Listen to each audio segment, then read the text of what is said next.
será se investir no fundo imobiliário MXRF11 ainda é uma das melhores opções no cenário que nós estamos vivendo hoje na nossa economia? Se você tem essa dúvida, no vídeo de hoje eu vou te esclarecer algumas coisas muito importantes que é essencial para você que está começando a investir. Vou te falar também o porquê você pode encontrar melhores opções de investimento nesse momento e não só simplesmente focar no fundo imobiliário que possui mais cotistas, que é o próprio MXRF11.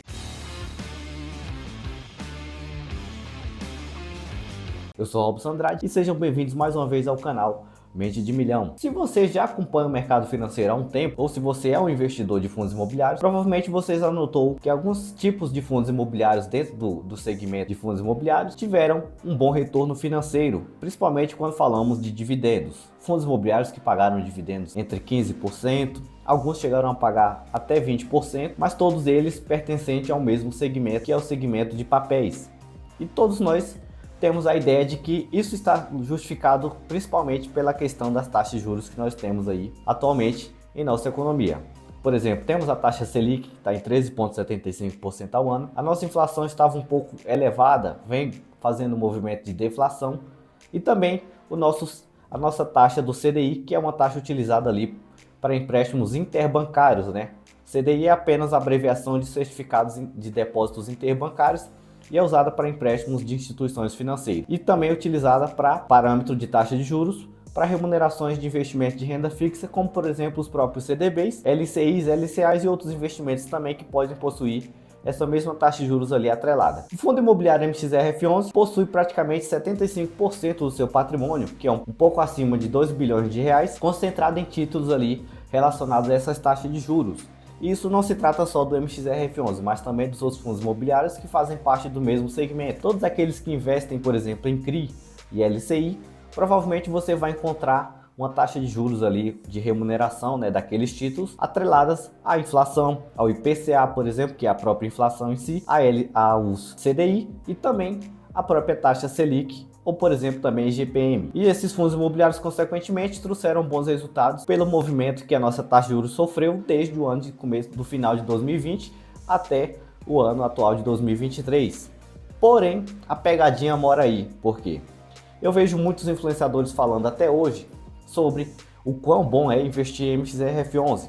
E claro, não podemos negar que o fundo imobiliário possui suas características importantes que fazem ele ser o que possui mais investidores na bolsa de valores. Mas existem também coisas que você deve ter cuidado na hora de comprar qualquer fundo imobiliário que seja principalmente de papel, porque nós temos uma grande expectativa de que as taxas de juros comecem a cair também, principalmente a nossa taxa Selic, que é a taxa básica que dá parâmetro a todas as outras taxas de juros. Se a nossa Selic está alta, consequentemente temos uma dificuldade de adquirir crédito, porque as taxas de juros para empréstimos também vão estar elevadas, como o próprio CDI é um exemplo disso, e as outras taxas de juros também vão mostrar consequentemente uma elevação, né, no seu percentual durante o ano.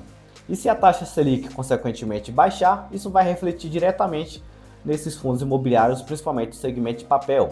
E aí, aquele fundo imobiliário que hoje está te pagando bem, que pagou no último mês um bom rendimento para você, daqui a alguns meses vai estar te pagando muito pouco. E isso vai causar um efeito de desvalorização na maioria desses fundos imobiliários também. E eu vou mostrar um pouco melhor agora na prática, né, do que eu estou querendo falar para vocês que vocês entendam um pouco melhor também. Primeiro vamos analisar um pouco das nossas informações a respeito do MXRF11 hoje. O preço de cotação do MXRF11 hoje é de R$ 10,49 e ele já teve no seu pico ali de R$ 10,90 há poucos dias atrás. Os seus dividendos pagos nos últimos 12 meses é um acumulado de 12,58%, mas isso ainda está inferior ao que um CDI, por exemplo, pagou nos últimos 12 meses, que foi ali algo próximo de 13,65%. O MXRF11, mesmo pagando bons dividendos, ainda perdeu para o CDI. Isso não foi só o MXRF11, a maioria dos fundos imobiliários perderam em desempenho para o próprio CDI e para a própria taxa Selic. E isso eu vou mostrar também já para vocês do que eu estou falando melhor em um gráfico aqui que eu achei sobre comparações entre taxas de juros e por que é muito importante você pensar nesse aspecto e olhar para esse aspecto antes de fazer a sua compra de fundos em fundos imobiliários. Falando aqui também, né, sobre como se comportou a cotação do MXRF11, por exemplo, aqui em janeiro de 2023, né, o preço de cotação do MXRF11 era de R$ 9,37 e de lá até os dias atuais o preço se comportou de uma forma até interessante. Se valorizou aí aproximadamente uns 10%, chegando a quase 13% desde o começo do ano. Já chegando aqui no seu pico de preço máximo até o mês atual de R$ 10,90, e é um fundo imobiliário que tem um patrimônio muito bem diversificado. Não possui apenas imóveis físicos, mas também praticamente 75% desse fundo imobiliário é dividido ali em títulos de dívidas do setor imobiliário. Então é um fundo imobiliário que, mesmo que possua 3 imóveis ali apenas físicos no seu portfólio, no seu patrimônio, tem uma grande diversificação em fundos imobiliários de característica visando mais segurança, que são, por exemplo, perfis ali de fundos imobiliários high yield, não high grade no caso, que são fundos imobiliários que possuem estratégia mais agressiva visando dividendos, e fundos imobiliários que possuem uma estratégia menos agressiva visando mais segurança e não só olhando para dividendos. No caso do MXRF11, é um perfil mais high grade, olhando ali para a segurança do seu patrimônio e não para um perfil mais agressivo, como é o caso, por exemplo, de um DEVA11 e de outros fundos imobiliários que têm as características bem próximas ali, que são bem mais voláteis também que o próprio MXRF11, mas possui bons indicadores, né? Eu só me atentaria, e é o que eu espero que vocês se atentem também na hora de fazer o seu investimento, é no seu valor patrimonial. Hoje a maioria dos fundos imobiliários estão com seu valor patrimonial elevados, né? Acima de 1. Toda vez que esse indicador está acima de 1, no caso aqui do próprio MXRF11 está em 1,4, significa que esse fundo imobiliário ele está sendo negociado acima do seu patrimônio, do seu valor patrimonial, que é aquilo que ele equivale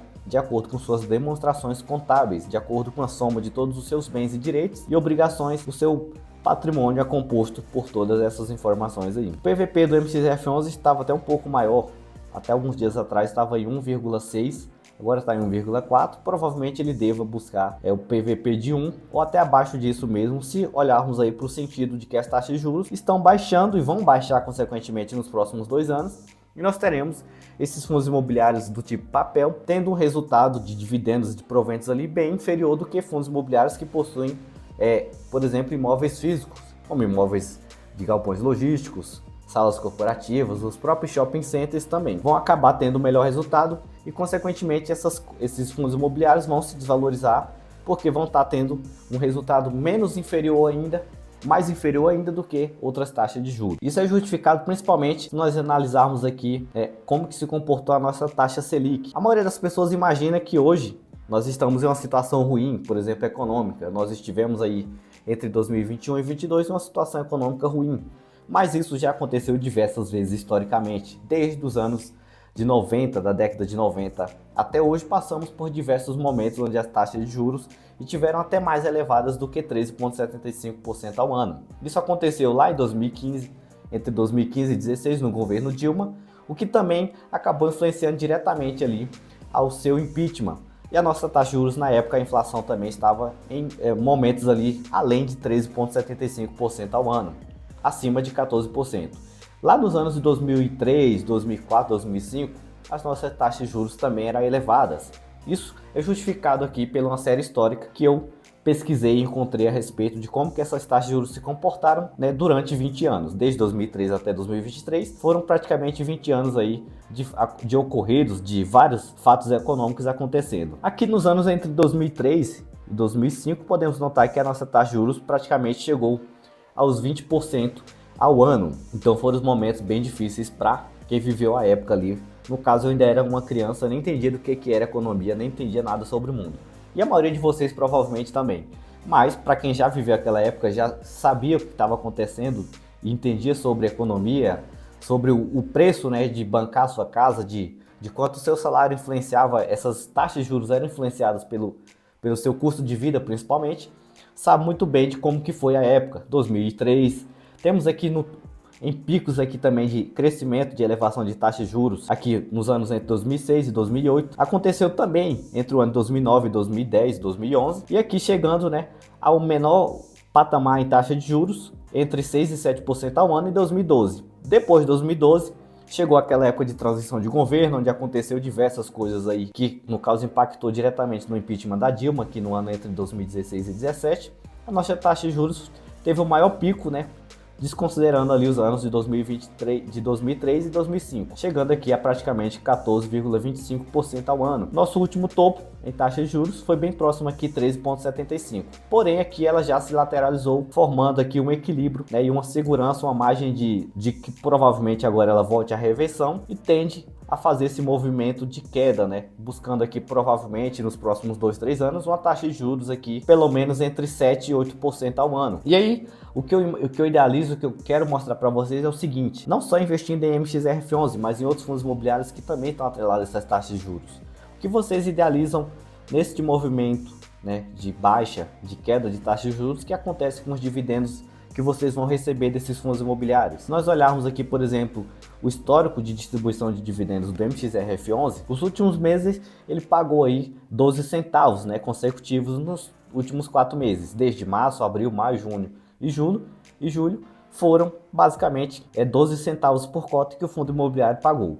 Porém, se você olhar o histórico dos anos de 2013, 14, 15, 16 ali, na época das taxas de juros, nos momentos em que a taxa de juros esteve mais alta e nos momentos que a taxa de juros esteve mais baixa, você vai ver que o preço mudou drasticamente. Agora está pagando 12% ao ano, mas em algum momento pagou 6 centavos, pagou 6 centavos ali por cota, 7 centavos por cota, 8 centavos por cota, e consideravelmente havia outras melhores opções de investimento naquele momento. E isso é bom. E é importante que você, quando for investir, você esteja ciente e de olho nessas opções também, oportunidades que você pode ter na hora de investir. Se eu for buscar aqui, ó, o histórico, por exemplo, entre os anos de 2017 e 2018, já podemos ver o quanto era pago mensalmente por cada cota de MXRF11. A média aqui era de 6, 5, 7, 8 centavos por cota, até chegou a pagar em alguns momentos 10 centavos, porque as taxas de juros vão variando de mês a mês e isso vai oscilando também nos resultados desse fundo imobiliário. Mas a média, considerando com o que está sendo pago hoje, é muito inferior, né? Praticamente pagando quase que o dobro aí a maioria desses fundos imobiliários. Porém, o que nós podemos esperar para os próximos 2 anos é que elas voltem a ser pagas nessa proporção aqui, entre 8 e 9 centavos por mês para cada cota que você tiver. Por isso que é importante que você sempre analise essa questão antes de comprar hoje fundos imobiliários que já estão caros, e não segurar e comprar outros tipos de fundos imobiliários e esperar o momento mais interessante para comprar esses fundos imobiliários. Porque esse mesmo movimento aqui de taxa de juros vai se repetir ao longo da história diversas outras vezes, igual já aconteceu nos últimos 20 anos. Você imaginar isso acontecendo para os próximos 10, 15, 20 anos, pode ter certeza que nossas taxas de juros vão se comportar diversas vezes nessa mesma proporção, tendo um equilíbrio, caindo aqui para 7, 8% ao ano, voltando a subir novamente, porque querendo ou não, o futuro ele é incerto para praticamente tudo, né? Não temos como prever o que vai acontecer no próximo ano, no subsequente. Pode acontecer qualquer fato econômico que deixe as coisas mais complicadas para o nosso país. Isso vai depender também das políticas internas que os nossos governos futuros também podem estar adotando e das decisões, principalmente de hoje, que esses governos também possam estar tomando. Então, mesmo que seja o próprio MXRF11, tendo todas as suas capacidades, as suas características de ser um bom fundo imobiliário, é muito importante que vocês lembrem desses detalhes antes simplesmente de comprar. Eu até fiz uma projeção aqui, né, de como que você teria o comportamento, de como se comportaria o seu investimento se você tivesse investido há mais ou menos 1 ano atrás só em fundo imobiliário, só em MXRF11. Eu fiz uma simulação de que se tivéssemos feito uma compra de 1.006 cotas, de quanto que isso teria rendido para nós, quanto que teria oscilado o nosso patrimônio, e o histórico aqui basicamente foi esse, né? Nos últimos 12 meses, o nosso investimento inicial teria sido de R$ 9.800 e hoje atualmente estaria equivalente aí a R$ 10.552. Um ganho de capital, que seria a valorização das cotas, de R$ 724 aproximadamente. Isso seria só a valorização do nosso dinheiro, a valorização das cotas, né?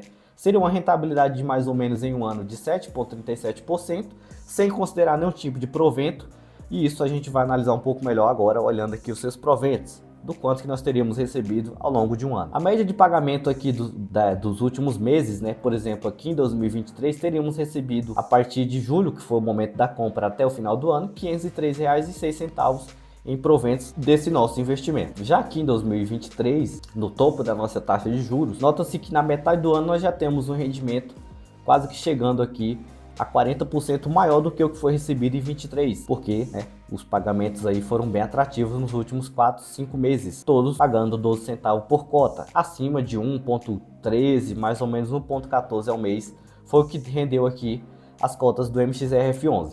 Então isso está ótimo para hoje, para o momento de hoje, para esses 5 últimos meses, isso está ótimo.